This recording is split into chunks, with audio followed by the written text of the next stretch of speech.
Welcome, everyone, to the Buddhist Path of Awakening course on the Profound Treasury, the Ocean of Dharma. Tonight we have a particularly powerful and profound chapter, I think. If you haven't read it, you should go back and read it afterwards. It's really good. And think about it. So, who's leading off? Is it Dan? Okay. Yep. Yes. Yes, sir. Okay. Hello. So this chapter is called The Five Paths, and he begins out with just an introduction to the meaning of the word path. You know, and he starts out with saying there's an interesting link between the first noble truth and the last noble truth. And the first noble truth could be described as the ground on which the fourth noble truth is founded, and that is the realization of suffering brings an understanding and discovery of the path.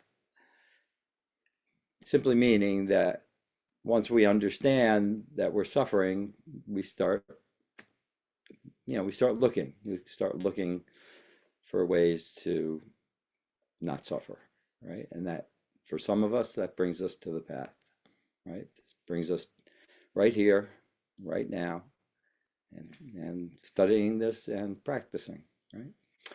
So, and then he goes on to say, but there's a problem with using the word path because of how we think of it, how we think of paths, and the problem is that we automatically think that since we're using the word path means that the road has already been built, and all we have to do is just drive down this wide open highway, and and it's all laid out for us, and nothing much we have to do except drive down the highway and follow this path to stop our suffering, maybe. But and we take too much comfort in the idea of there being a path because we think that the path, using the word path, means that we don't have to really make any conscious choices about which path to take because there are, so many paths we can go, in terms of what our suffering brings us to. And we think that there is simply the path, and that attitude and that misunderstanding, he says, is a part of cowardliness on the part of the students. And, it seemed a little bit hyperbolic, but I think he was addressing the idea, of that, where we have some reticence or fear about, our ability to, put work into the path and not just follow this path that's just already built, in our minds. And he says that the path does not really exist. It's not a path unless we're available. And what he means by available is not only is there this path that we're on, but we actually have to forge it. Paths are made by walking, paths are made by, clearing it, and we have to do that work. It's not just already cleared and laid out for us in this neat, simple way. As we go along, he says the road gets built, the survey's done, and you become a traveler. So you're not just a traveler on the path, but you're an active participant in building this path and forging the path. He said there is another kind of path which has been already built, which he thinks we should know about because, well, he thinks we should know about it in case we want to make that choice, but it's called the general path or the common path. And in the general path, we have the general values and morals that we may be looking for, that we think are correct, that will, help us be, happier, more content people, or, at least suffer less. And for that path, we can just enlist, meaning we don't have to forge that path. We don't have to build it. We don't have to clear it as a part of traveling down it, right? And this is kind of the common sense path, with with the general common sense, manners and courtesies that you feel are the right way to, travel down this path of life. Be polite, good manners, that kind-hearted people are constantly loved. And if we have these goals, we can kind of go down this pre-built path. He says it might also include some of the Buddhist teachings, such as control your senses. This is quotes from text: control your mind, get to know yourself. And on this, so it might include some of that, but it is still the common spiritual path. He says there's an emphasis on getting psychologically high, becoming an accomplished meditator, by developing our concentration, like focusing on a burning candle. We can attain this state of, supreme concentration, or as it's called, samadhi, or we can experience that kind of bliss that we may be looking for in kind of more common, practice meditation, where we're just focusing on trying to be still and calm. But he calls that bliss he says experiencing the one, the realm of the gods, and that's the metaphor he's using for this, state of bliss that we may get from, you know, simple, concentration meditation. He says the common path is not as accurate or profound as the Buddhist path, but it is not by any means an object of mockery, because it's kind of the foundation for going on the path of the Dharma. Because as he says, as Buddhists, we too follow the common rules and regulations that are laid down in the general path. He said, but and he goes on, is quoting from him. However, in terms of Dharma, such norms are just sidelines. It's not what we concentrate on. He says the common path as the starting point for students who are beginning and is the starting point for students who are beginning at the beginning.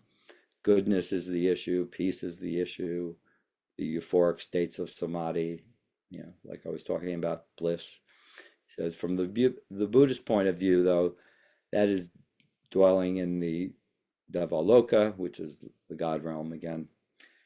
In cultivating meditative absorptions, these are referred to as the jhana states, where you get, so focused and so concentrated through mindfulness meditation that you're just in this meditative state of supreme concentration or absorption, that we're really just, following, as he says, the advertisement. We're just appreciating the advertisement of what meditation is about. And we see that all the time. We see advertisements for apps or podcasts or whatever for meditation, as an aid to just calm down and feel better and go to sleep, that kind of thing. But that's not the same path as we're going to be dealing with here. And these are sidelines, for us.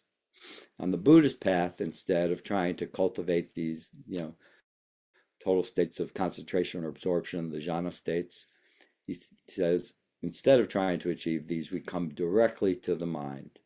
We're observing the mind, right? A mind that is developing awareness, openness, painfulness, or whatever it may be.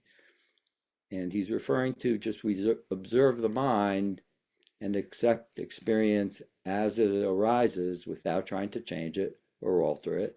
Openness, painfulness, awareness, whatever it may be. And this is often, the direction from the person who's guiding meditation. Just experience as it is, whatever arises. We're not trying to avoid painful, painful feelings, painful thoughts. We're not trying to grasp on to pleasant thoughts. We're not trying to grasp on to, any habitual thinking. That we're just letting awareness arise as it is. And that's a practice. He says this path has many stages, and this is what the whole chapter is about. At first, it's a series of steps. then it becomes a county road, his metaphors, and then finally a highway. And again, to go back to the beginning, but only if we put the effort into making it there. It's not laid out for us already. You know, at the beginning of the path, as an example of this, the path is just a footpath, a trail. It's not very well forged. Kind of like walking in the woods.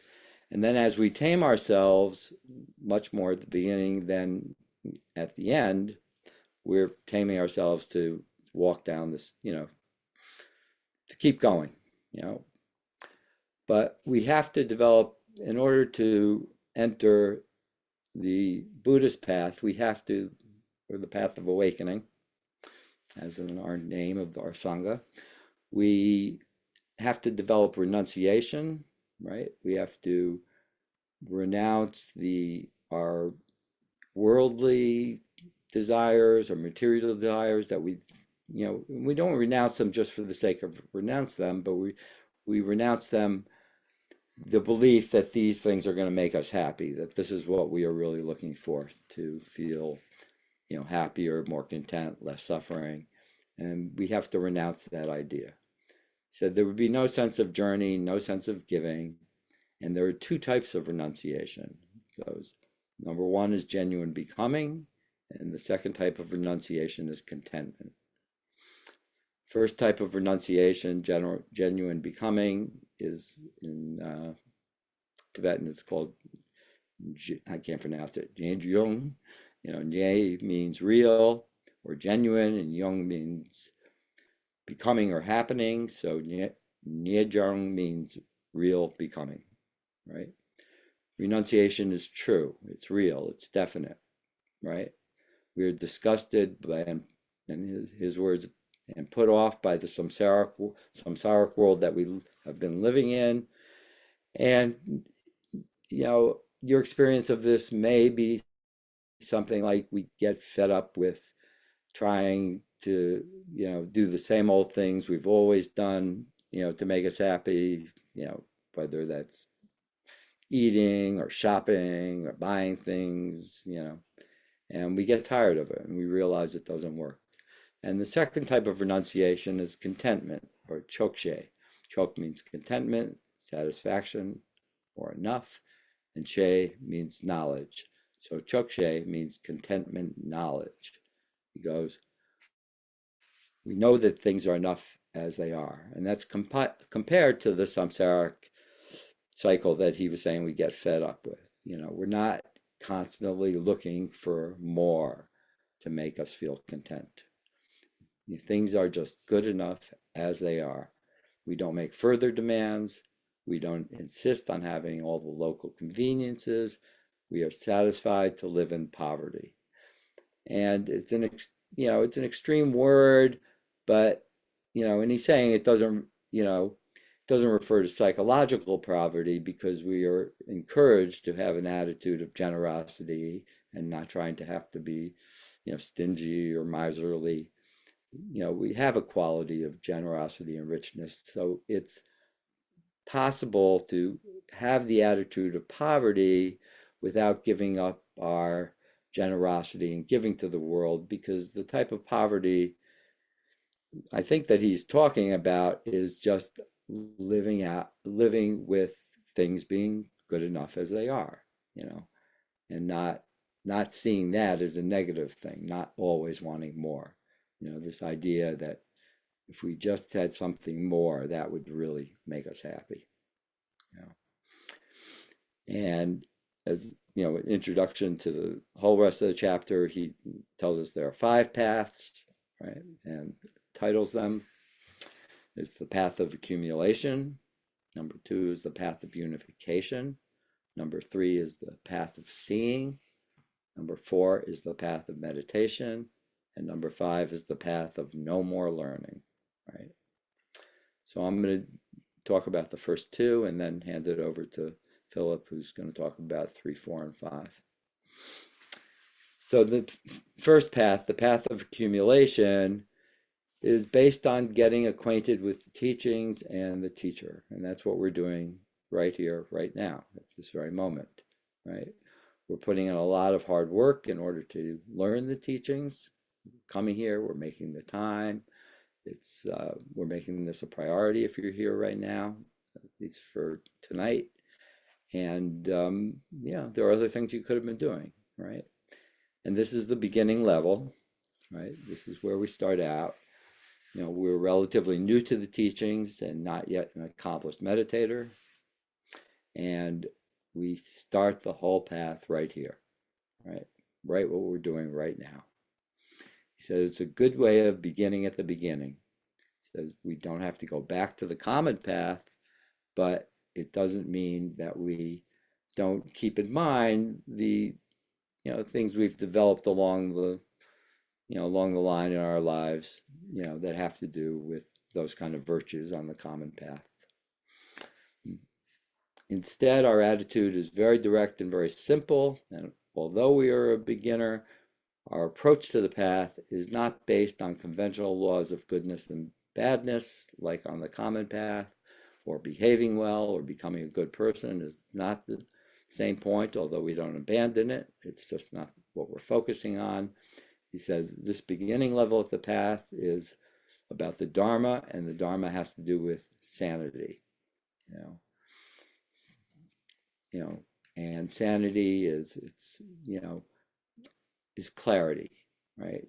Dharma is more psychologically oriented than behavior pattern oriented, right? So it's not about behaving in the ways that we think are right, like what was listed before, being polite, good manners, kind-heartedness. He says it's really about how we are thinking and feeling about it and examining the way we think and feel and how that's connected to the values that we have laid out in the general, more common path. And this path is called the path of accumulation, as I said before, and it's finding your foothold, right? It's finding the teachings. It's finding, the path of accumulation. He says is called Tsoglam in Tibetan, and Tsog means group and or collection or gathering, and Lam means path. So this is the path of collecting and gathering, the path of accumulation. And on the path of accumulation, we are working with ourselves. We are inspired to make sacrifices, right? Because we are accumulating experience and wisdom and teachings like we're doing now. We're accumulating good merit by developing this good attitude and performing good deeds. It's not just about our behavior.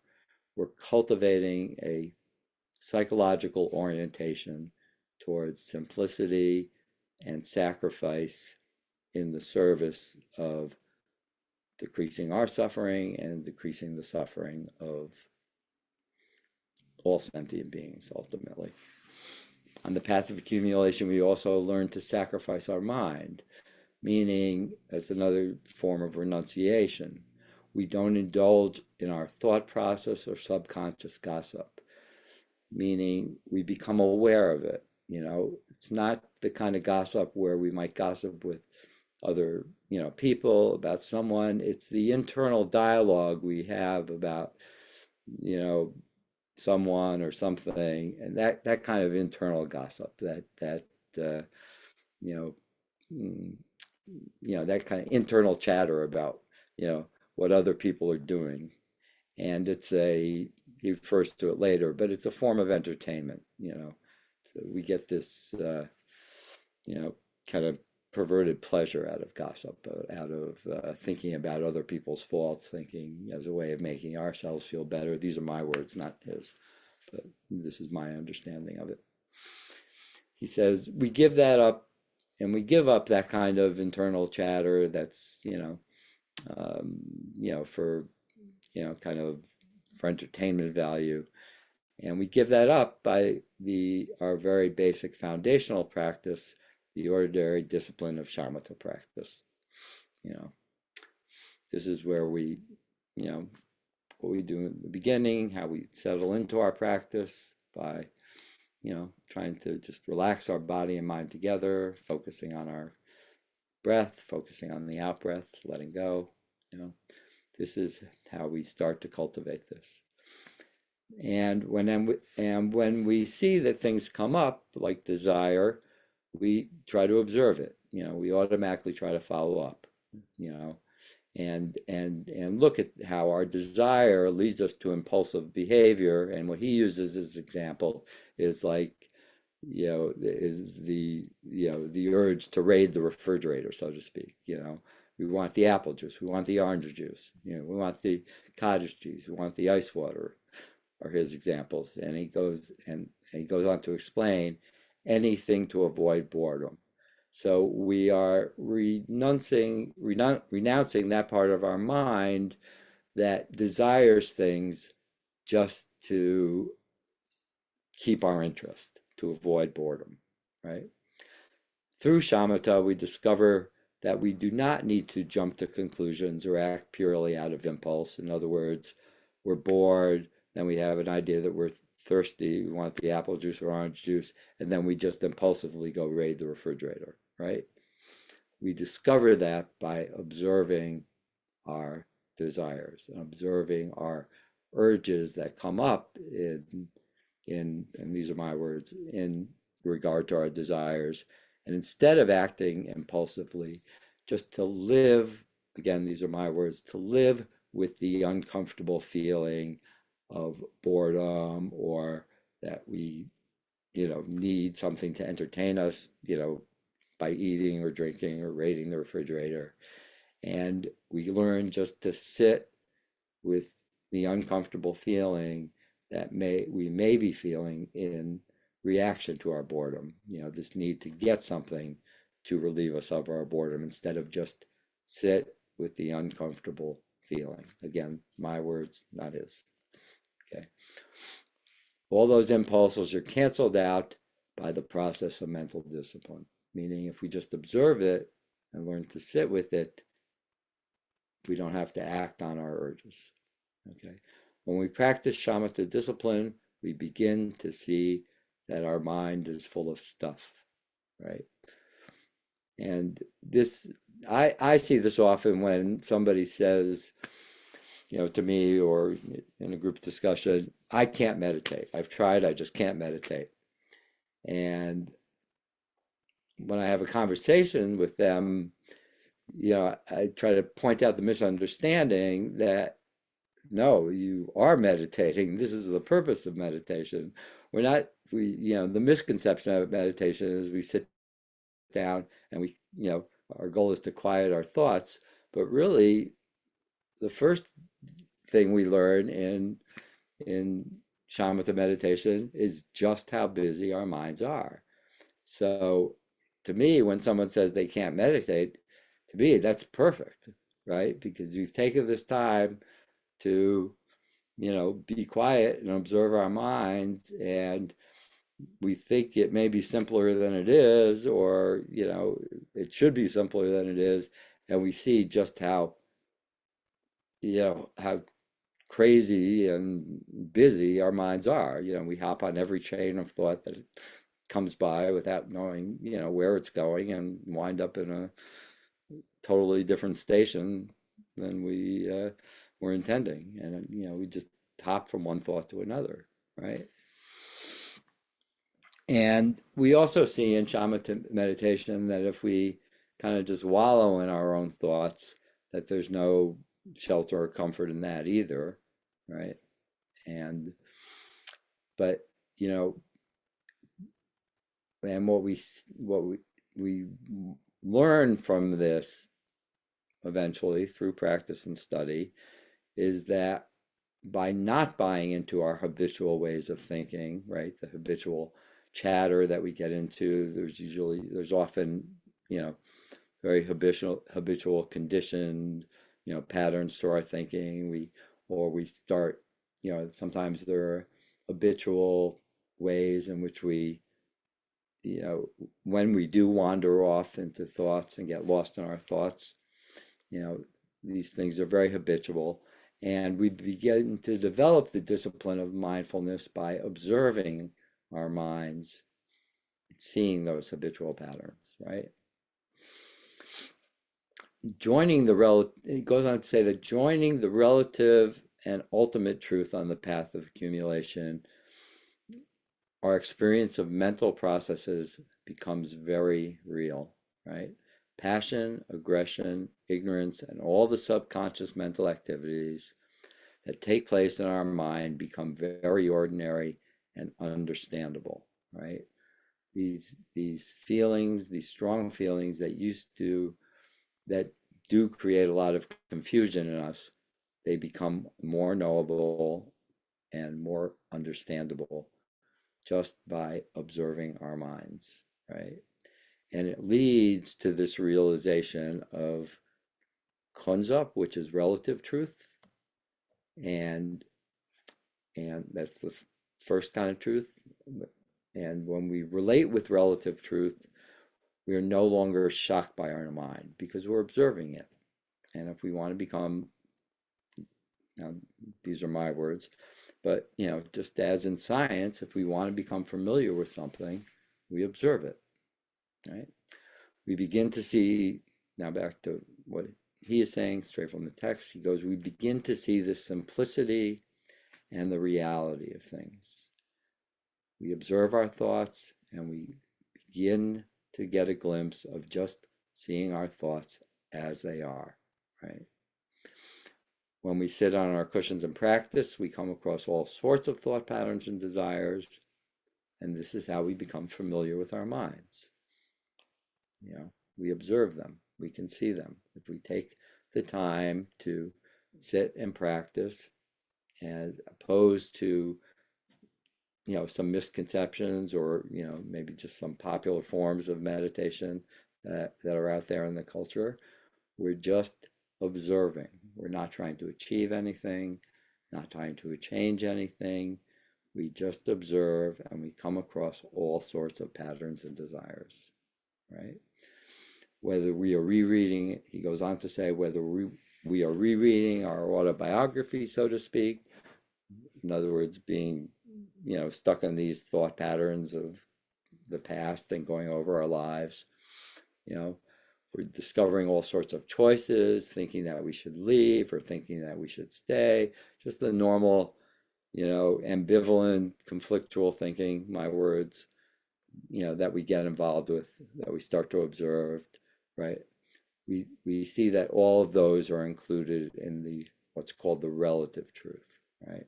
The relative truth is the truth that, the way we think, the way we behave, the way we feel in relationship to the world, in the everyday world, the world we have to relate to on a daily basis. When we sit and practice, we begin to realize what is known as the transparency and impermanence of time and space. So as we observe our minds, as we practice, as we study, we begin to see the illusory nature of the relative truth.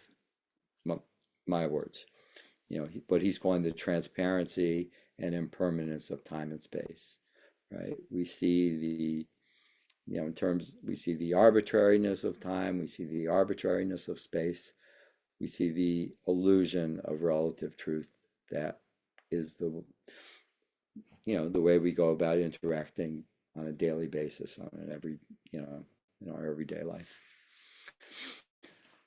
And also through practice, we realize how much we are dwelling on the little things that we cannot catch any of it and build a house on it, right? We're focusing on, when we ruminate over things, when we obsess over things, we realize that we're just focusing on these thoughts and dwelling on these things that really don't make a lot of difference. They're not a good solid foundation for building a house, in his metaphor, but they're not a solid foundation for for developing awareness and present, being present in the here and now.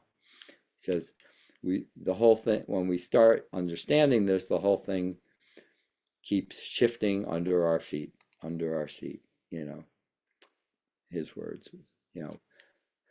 All of a sudden, what we think has been a stable foundation doesn't look like a stable foundation to us anymore, right? It says the rug is being pulled out from under us completely, simply from that experience of working with ourselves.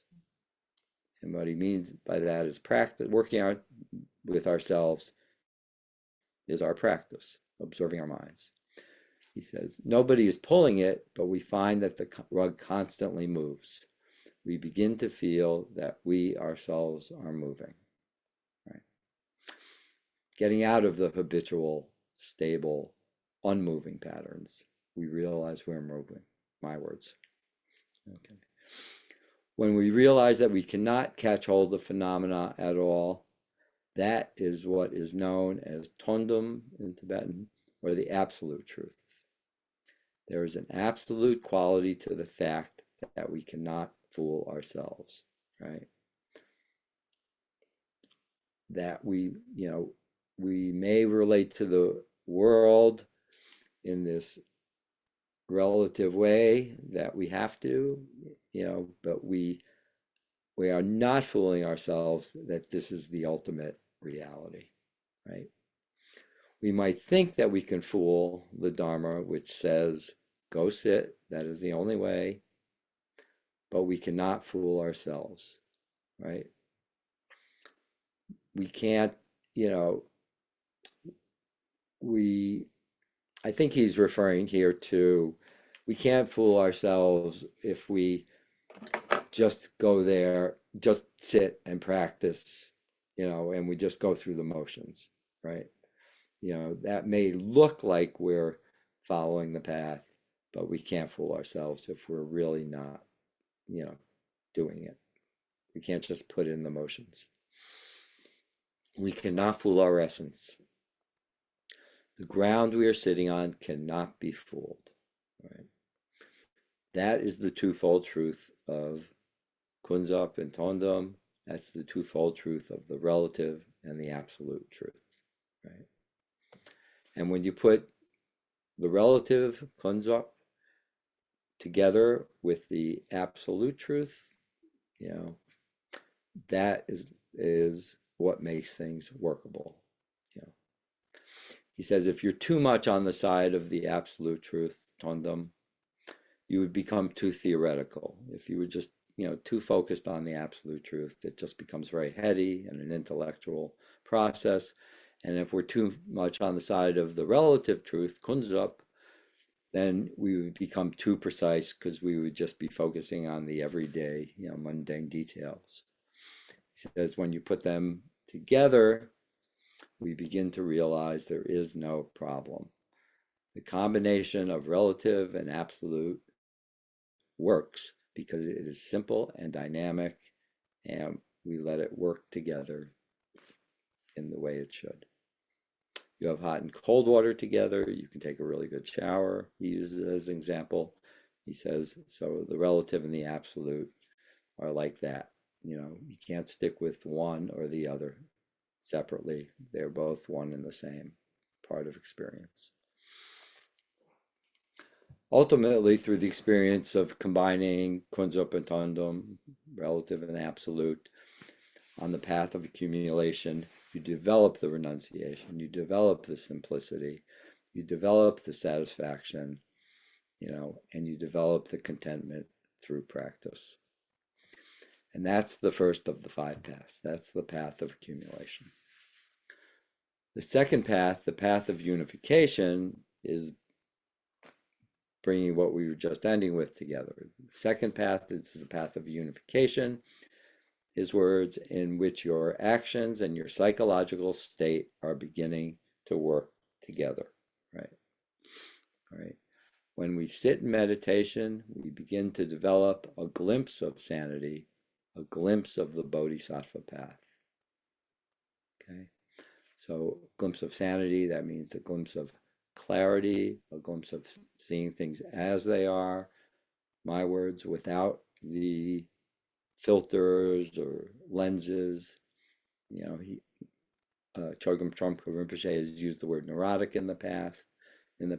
So, I'll pick it up here with, a glimpse of sanity is is seeing things as they are without our neurotic filters, the neurotic lens, with all our habitual, conditioned patterns that we're used to, the narratives that we get into that we're used to explaining everything by. The second path of unification is called Jorlam in Tibetan because we join mind and body and all our efforts together. Right? Mind and body are one, and all our efforts together are one. Right? And it has 5 categories, the path of unification. It has faith, exertion, recollection, one-pointedness, and intellect. Right? The first category, faith, is called tepa in Tibetan. We feel very steady and confident in what we have done so far, right? So faith is, he's equating with confidence, right? Confidence, we're gaining a confidence in our ability to sit and practice and begin our journey and stay on this journey. We realize what should be avoided and what should be cultivated, and this is very simple. In the example again, that is the subconscious gossip and grasping should be avoided, so meaning attachment, desire, or attachment to things should be avoided, and the subconscious gossip, that's the discursive thought, the constant chatter in our mind that we use to entertain us, these should be avoided, and steadiness of mind should be cultivated, right? This comes through practice.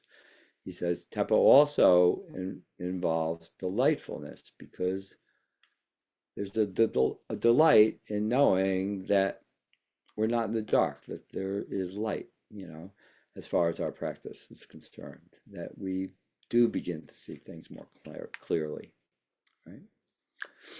The second category is exertion. And his definition I found of exertion is very interesting, right?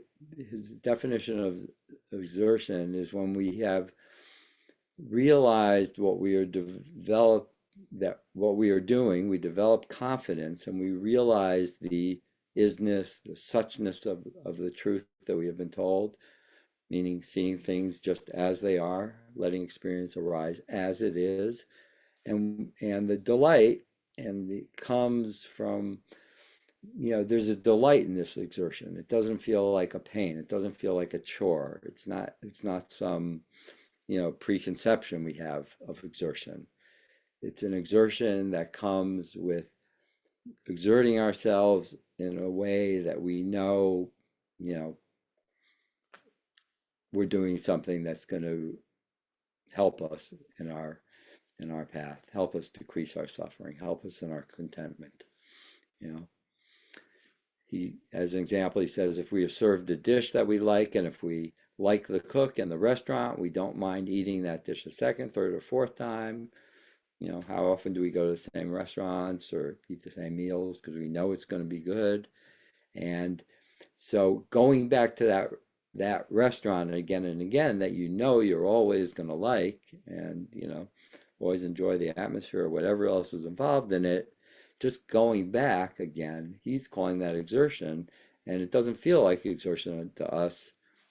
It's an uplifted type of exertion. It's an exertion of enjoyment. It's an exertion that we do, out of that, motivation. It's not a chore, right?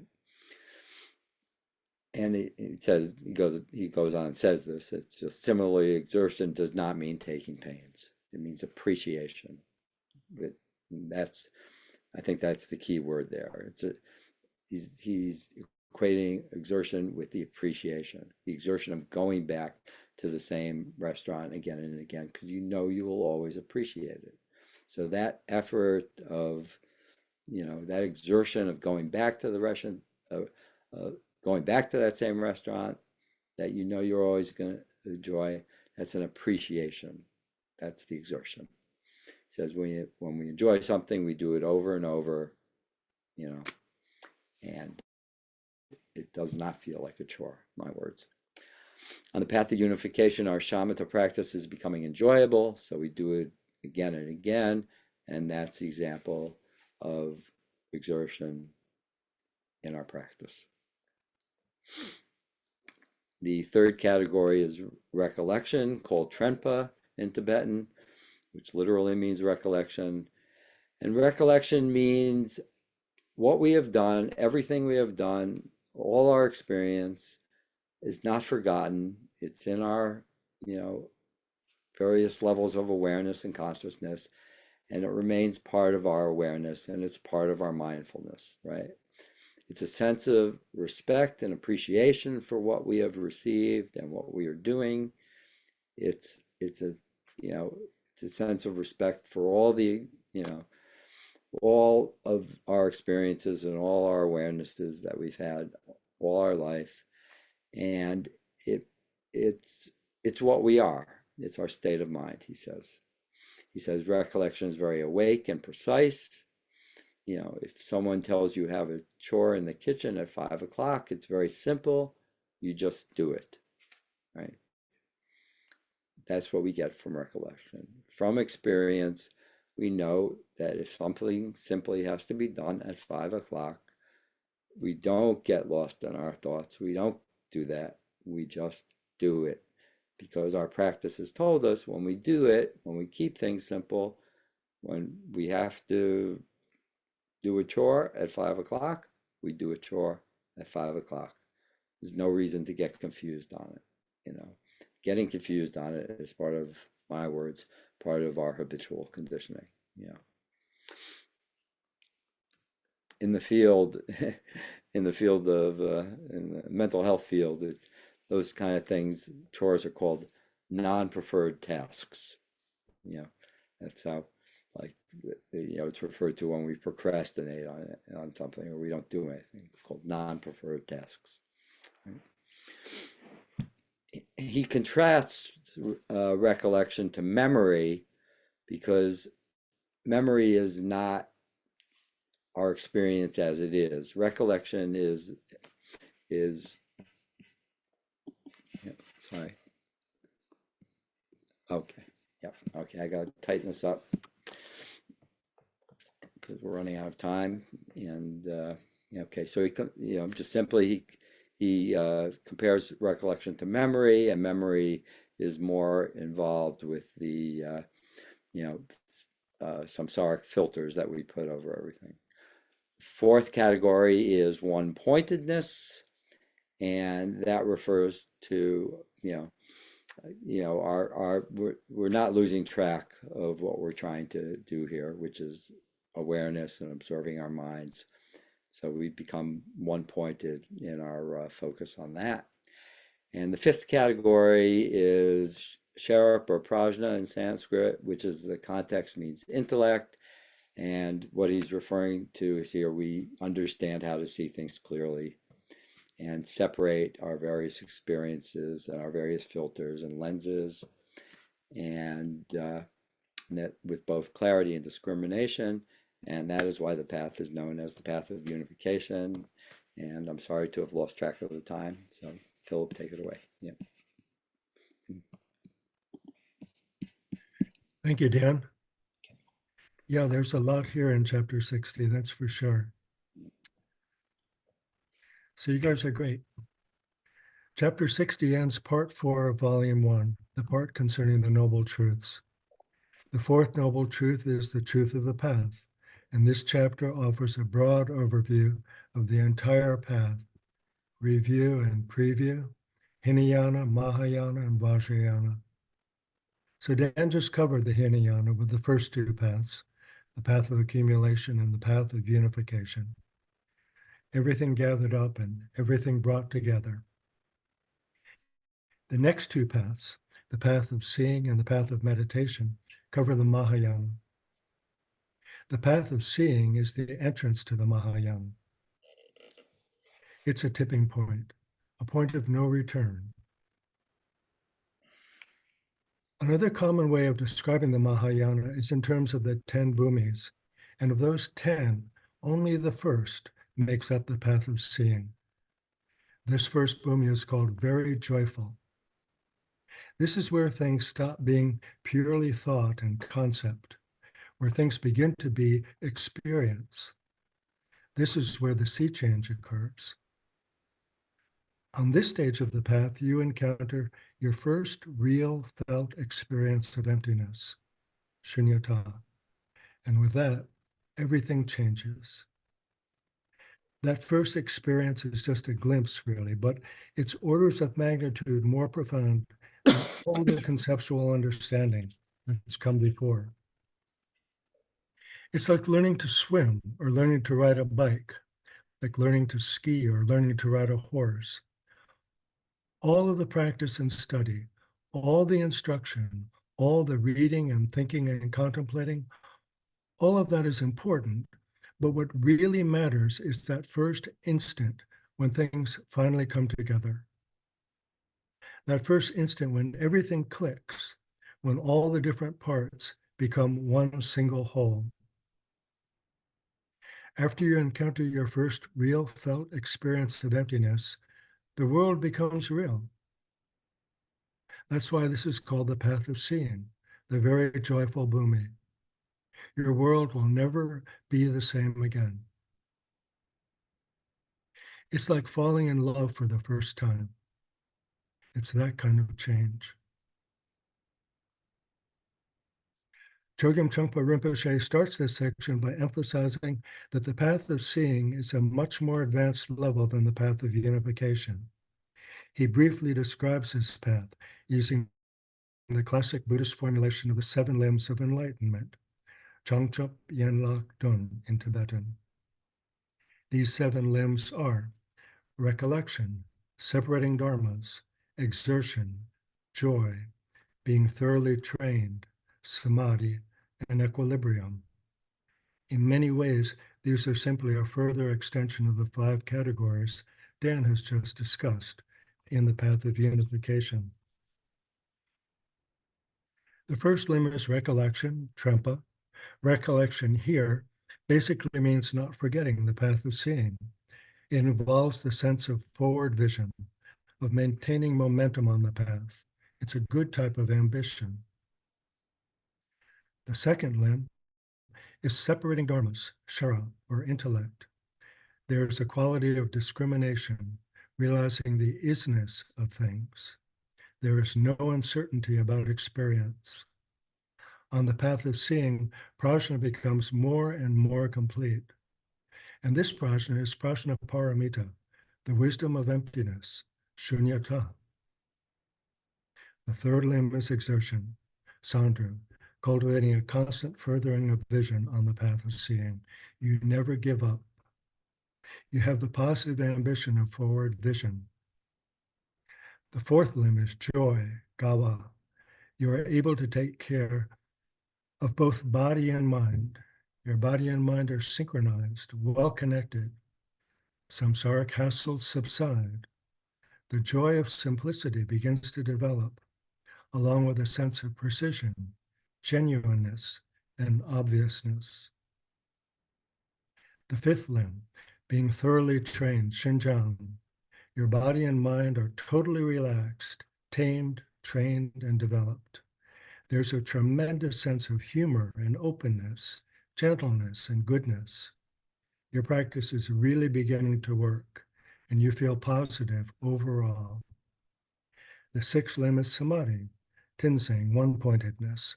You are focused, but at the same time, you are humble, tinsin. The seventh and last limb is equilibrium, tangyam. You exist in the balance between sluggishness and excitement. A quality of evenness takes place all the time. You have command of the whole world.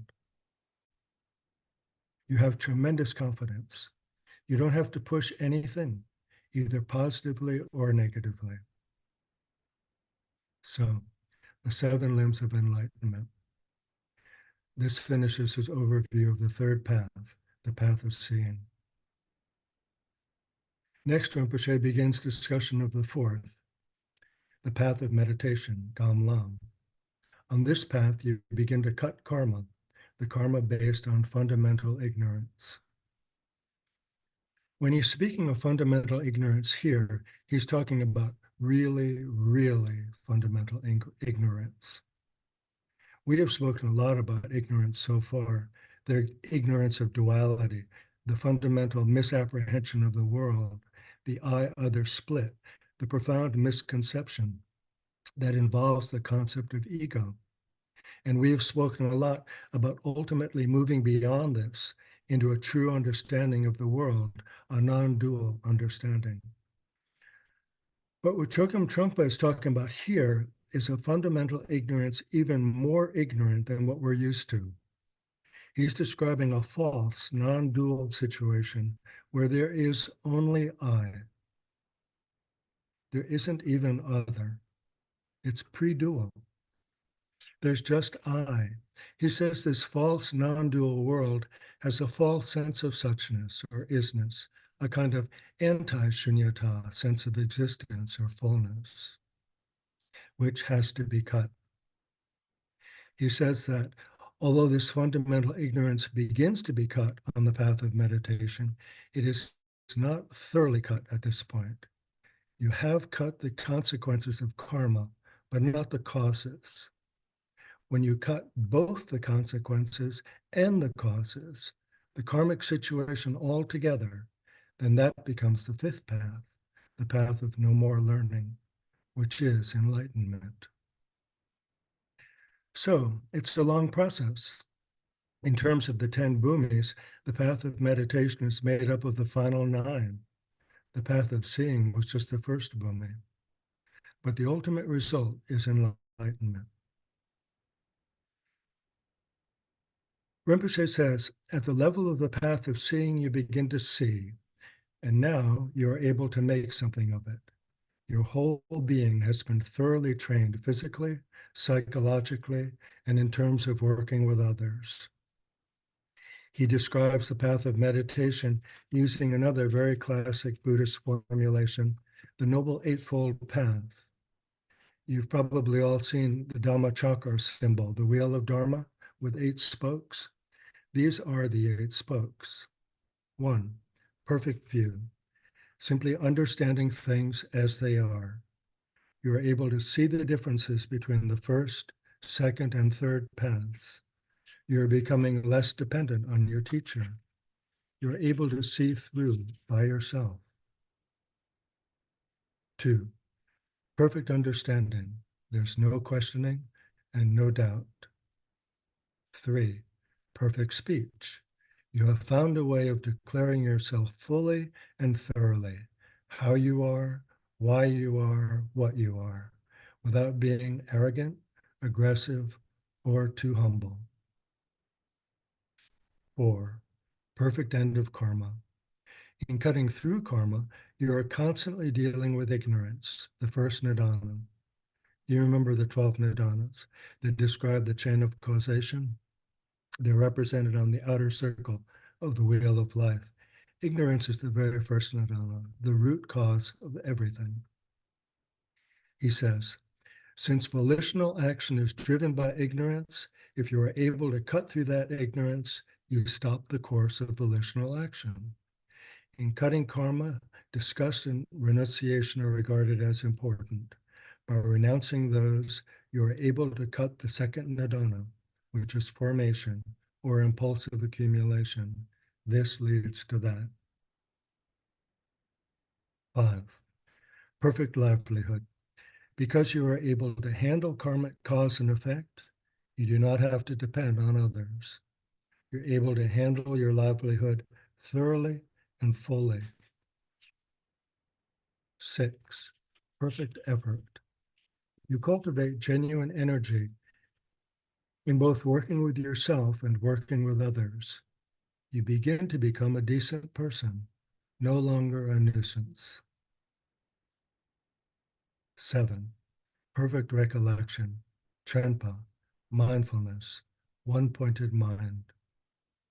8, perfect meditation. You begin to look ahead toward the notion of enlightenment.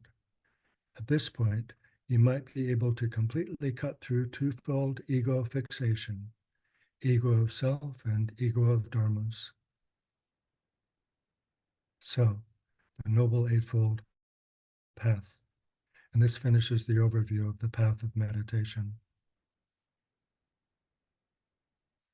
Finally, Chogyam Trungpa touches very briefly on the fifth path, the path of no more learning, which is enlightenment, and then goes on to devote the rest of the chapter to a discussion of progress on the path. I would recommend rereading this next few pages, 461 to 464, several more times, and spending some time contemplating the ideas he is presenting here. There's a lot to consider. He talks a bit about the inherent contradiction of wanting to become enlightened, while at the same time eliminating ego and wanting and concepts of achievement. He says, the path has to flow like water, making its journey to the ocean.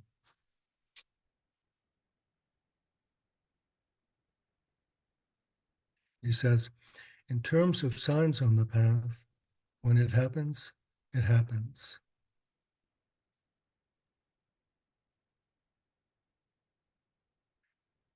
There is not the expectation that once you get to the next level, you're going to be okay. You don't particularly expect happiness out of the path.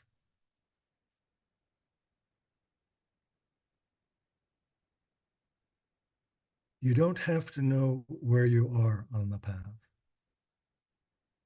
but you need to know that you are moving and that you are going to get to your destination.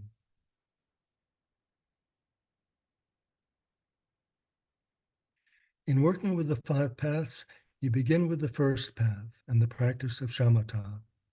As you go on, you begin to evolve. If you aspire to joy, you can attain it because you have joy in you. Similarly, you also have exertion, concentration, and prajna. These things are all household terms, nothing exotic or primitive. So the message is very simple. It is possible, and you can do it. Rinpoche concludes by saying, you can work with the 4 noble truths. Because suffering is fundamental, there is a fundamental cure for it as well. That cure is Sadharma, real Dharma, true Dharma. Fundamental suffering is based on a basic karmic mishap arising from ignorance. Your fundamental ignorance is the cause of all karmic coincidence. But instead of stupidly going along with that, you begin to wake up by means of meditation practice. You are aware of trying to cut through twofold ego fixation, the ego of dharmas and the ego of self. And you are beginning to knock the guts out of the whole thing. Practice is fundamental. It is a genuine cure. You have a genuine ego and genuine suffering with cures to match. Sadharma is the ultimate cure because it deals not only with the symptoms, but with the sickness itself. Thanks for your attention. Thanks for your practice.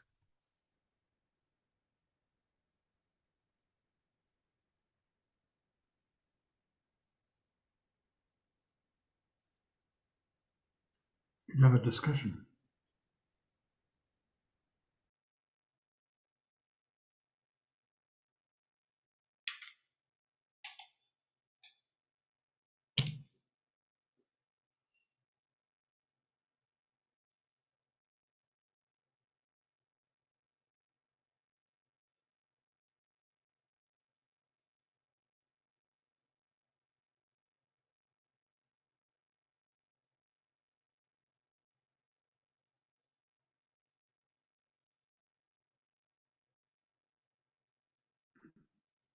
I have a question if no one in comments. But yeah, thank you, Philip and Dan, for presentation. I find it very encouraging that we're on the path and this is where we're going. So anyways, my question. So in his discussion of the path of meditation, he mentions fundamental ignorance and the pre-dual ignorance regarding the I stage. I don't really quite understand that paragraph where he's saying that although there is no duality, however, there is still a false sense of suchness or isness. There is a kind of anti-shunyata sense of existence, of fullness, which has to be cut. So I really don't understand what he's saying here. I don't know. Philip, what did you make of it? That's a great question. So the way I interpreted this was that what he's suggesting is we're even more ignorant than we imagined we are. That we begin so entrapped in the notion of ourselves as the center of the universe that there is already a perfectly adequate oneness. We're one with the universe because we are the universe, and the universe is us. The universe revolves around us. It's here only because of us. We haven't even begun to conceive of the possibility of other. So it's like up to this point with all of the teachings, we've been concerned about I, other, and wanting to move beyond that. And here he's saying, hold on a second, back up a couple of steps. It could be even worse than you imagine. You have a lot of work to do, a lot of work to do. And it's really true, because I think about this a lot. I spend a lot of time trying to understand the relationship of myself to the universe.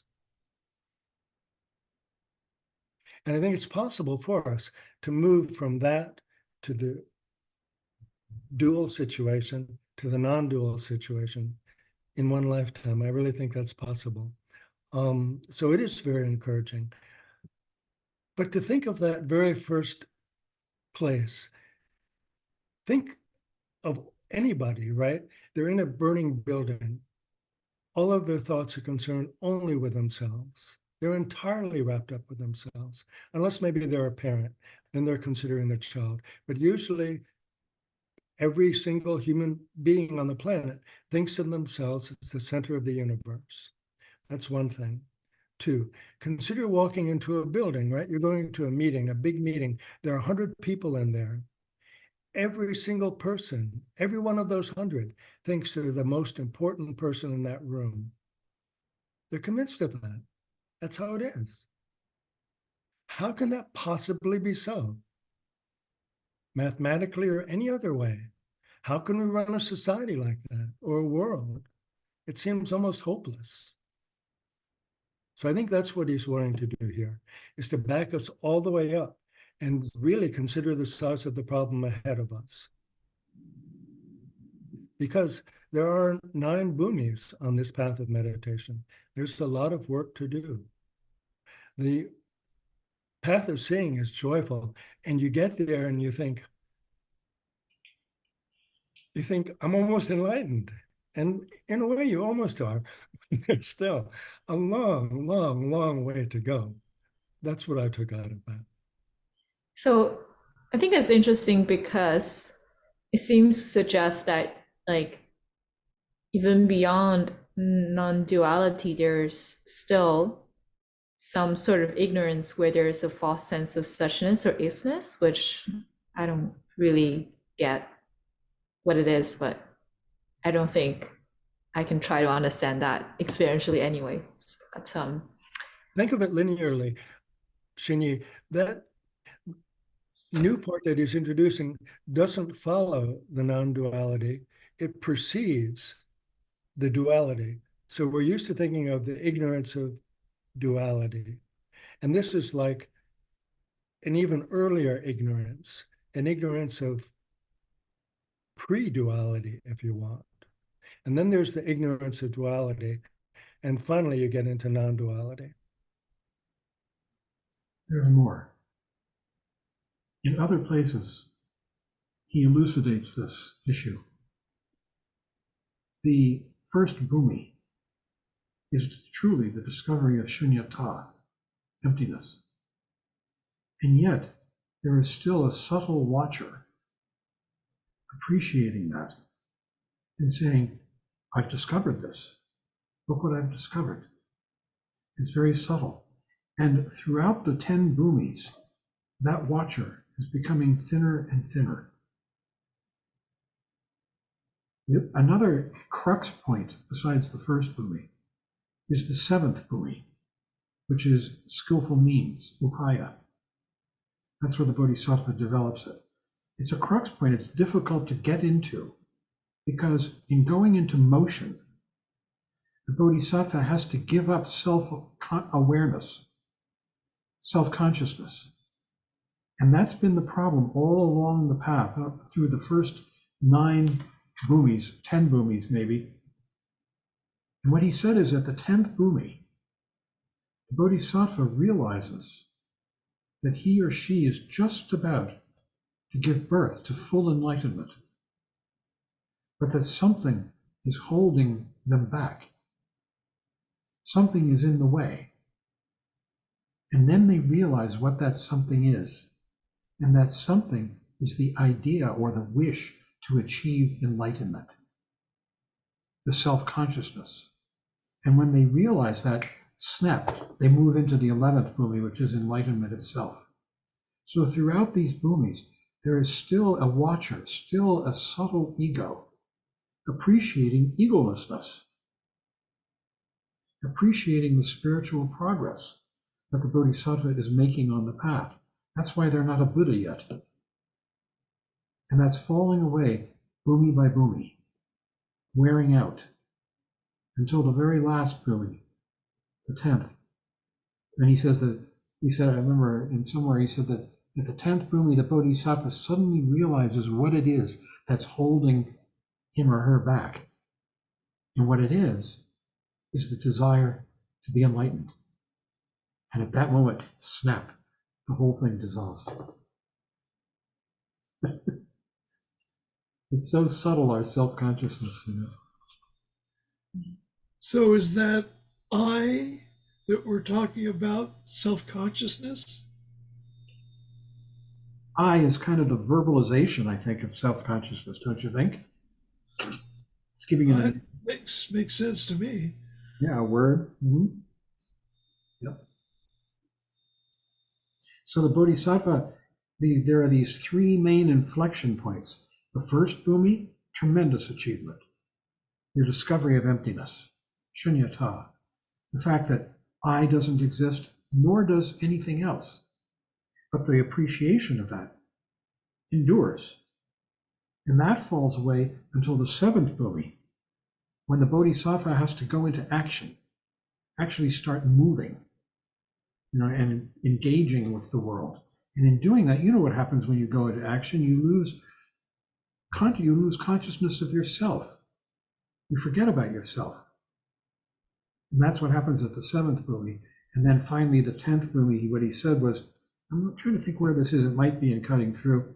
He says at the 10th bhumi, the bodhisattva realizes that something is holding them back. And then they realize what it is. It's me. It's I. And at that point, snap, they go through it. And they become totally enlightened, the so-called 11th bhumi. Something to aspire to. Our fountain of. Actually, I something always think aspire, who right? write these things, like maybe like enlightened being like Trungpa Rinpoche actually can recognize the subtlety of these bhumis, but like ordinary practitioners can only aspire to understand intellectually. I don't think so. I don't think so. I don't think he was wasting his time. You know, he had great faith that you and I and everybody else could do this path. I want to say too that the first path is very profound, the path of accumulation. And in that path, the practitioner actually begins to understand the one-fold egolessness of I.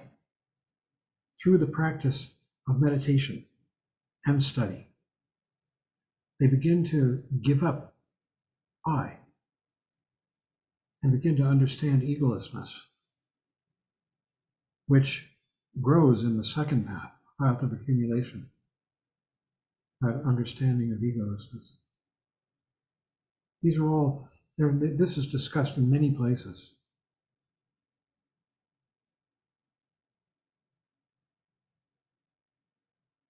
And it's through study and practice, the shamatha practice, of shamatha vipassana. Every time we come present, we are enacting the teaching of egolessness because we're letting go of I, if only for an instant. And then I comes back and say, oh, I came present, you know? And then you let that go again. It just gets in the way. This is the first two paths. You know, Shani, I thank you for that question, because I think that what I'm really seeing here is this business of the I before there is another, you know, as he said, there's an I am, but the I without the am, you know, I think that's the watcher. And that's how it seems to me. It's the watcher. It's just this awareness of being and here and you know, in this being. Well, definitely, I agree. Yeah, he used the watcher as a synonym for ego.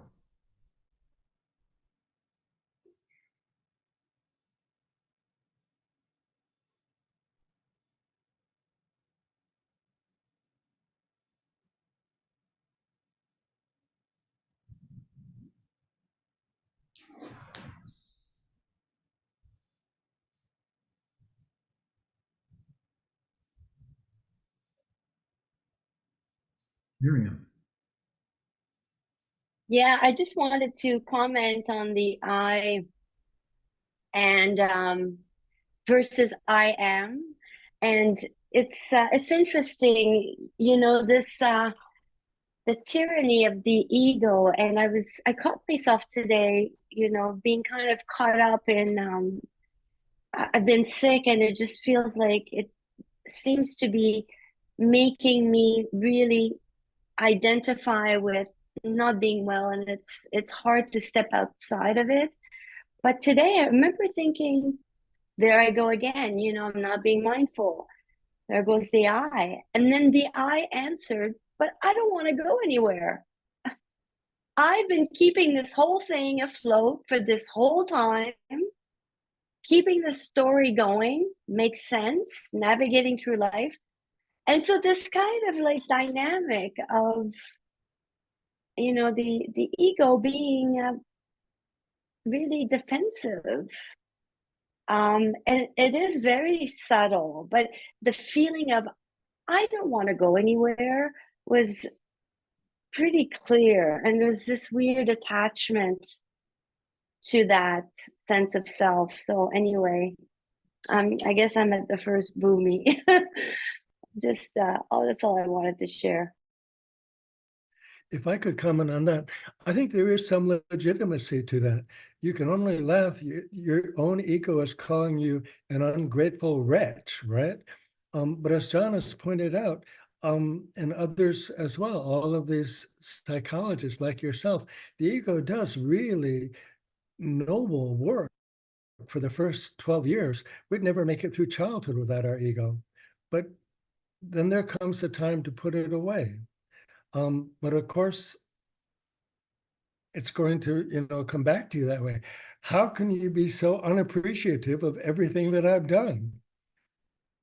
Yeah. There's that, and also I think as we're talking about it, there's a part. It's about survival, but this is again, the death of the ego feels like a death, and I think it's difficult to approach for that reason. Like I felt myself holding on to my sense of I in order to survive. Yeah, but it's not like you go into this cold, dead void with the death of your ego. Instead, you enter the universe. So try to get into the consciousness of a caterpillar and imagine what it's feeling as it goes through the metamorphosis and comes out as the butterfly, right? There must be some regret, some nostalgia, some looking back with, um, but it's worth the price you pay. I think I just remember that saying about falling through endless space. The good news is there's no bottom, because I think beginning to experience some edge of the loss of I, the loss of ego, the realization of Shinata can be terrifying, because suddenly there's nothing to grab a hold of. There's no reference. You're just the first bhumi, which is the discovery of egolessness, of both egos, I and other. The name of it is pramudita, great joy. Great joy. Ego is just a tyrant. And the other way to look at no ground is ultimate ground. It's Mahamudra. It's the basic ground from which absolutely anything and everything can manifest.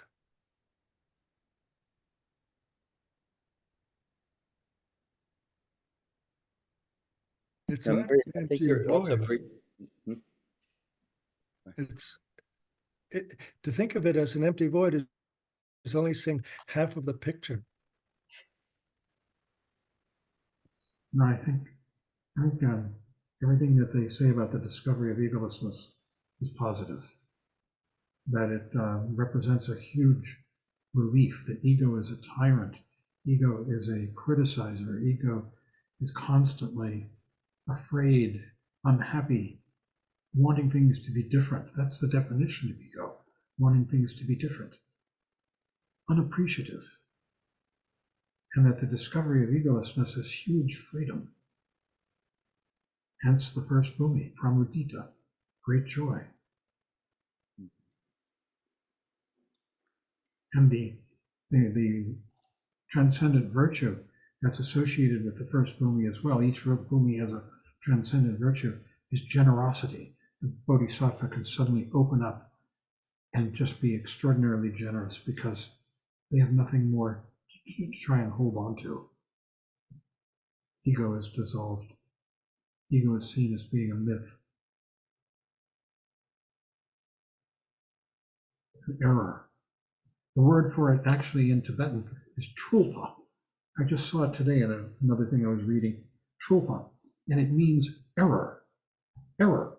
That's the belief in ego. It's a mistake, the most fundamental mistake.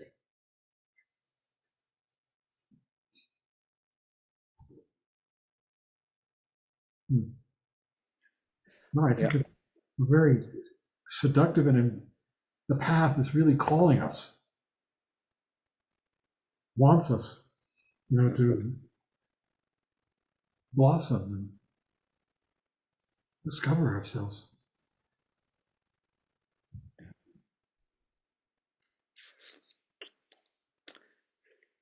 Miriam, I also think you're bringing up this other interesting point, uh, you know, indirectly maybe, but maybe not. It's y- you know, it's the things we're unconscious of, you know, the that get us into trouble, that make us suffer, the the workings of the ego and not being conscious of it, is that's when we are really stuck in samsara, right? And just stuck in this endless cycle, because we have all this habitual, thinking and the desires and this, separation between I and other without being conscious of it. So even though it may not, we're not there yet, or, there's no there maybe, but, but being conscious of that, of what you just said, and being able to see that is much different than the suffering you would feel from that if you didn't see it, right? You because you can experience how it can be bondage. You can experience how it can be enslavement and tormented by our thoughts and ego, right? Yeah.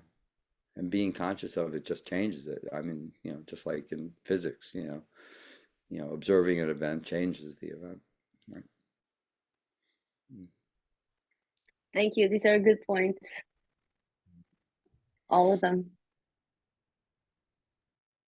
In the Tuesday class, we're starting a new book, Khenpo Tsultrim Gyatso's Progressive Stages of Meditation on Emptiness. The first chapter is on the Shravaka Yana, which is the very first yana of the Hinayana. So it's on the first path of the 5 paths.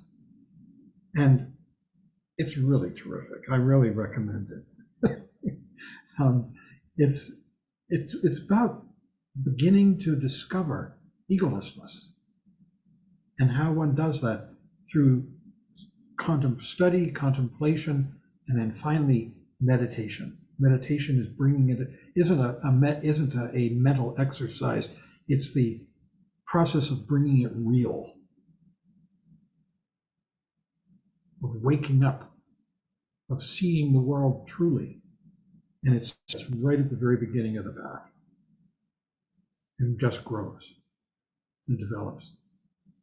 And I thought he did a terrific job in that chapter. It makes me want to read it over and over again, frankly.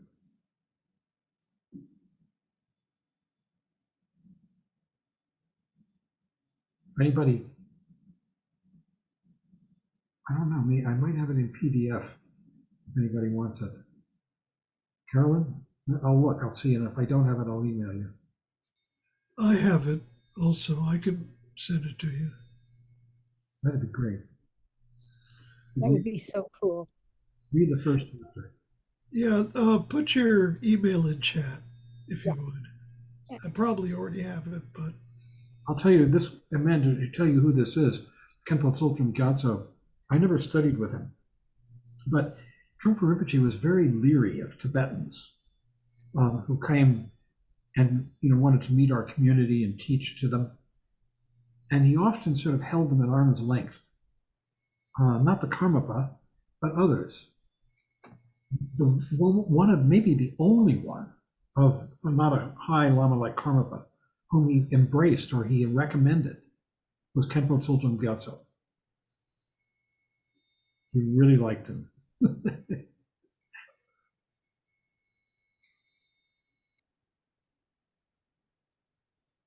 So it's a recommendation.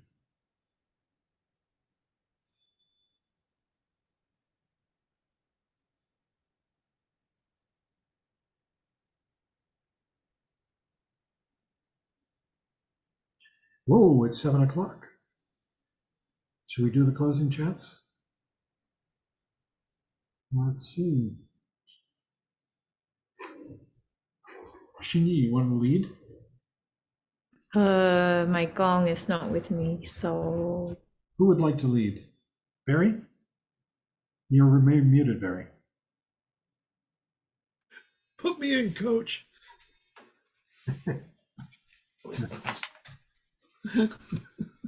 Run for the goal. I got it. I got a gong.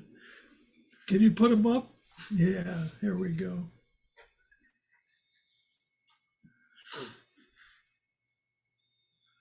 Barry, I'm gonna mute all. Sorry, unmute yourself, Barry.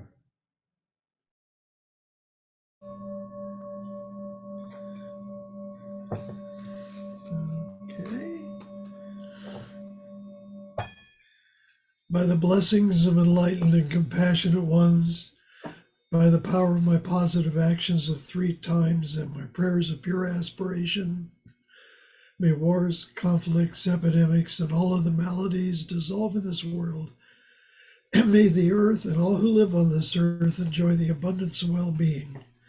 May all learn to live lovingly with each other.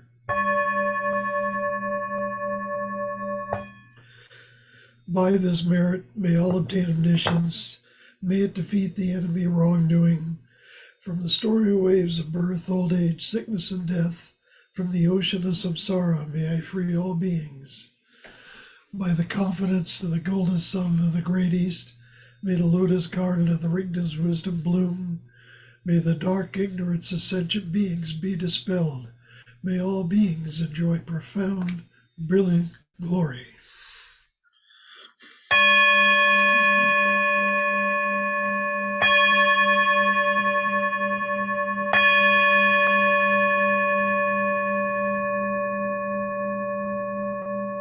Thanks, everyone. Nice evening. Thanks, everybody. Thank you. Thank you. Thanks, everyone. Good night. Thank you so much. Mm. Getting, I will send you that book. Yes, yes, yes, yes. Good night. Thank you. Good night. Good night.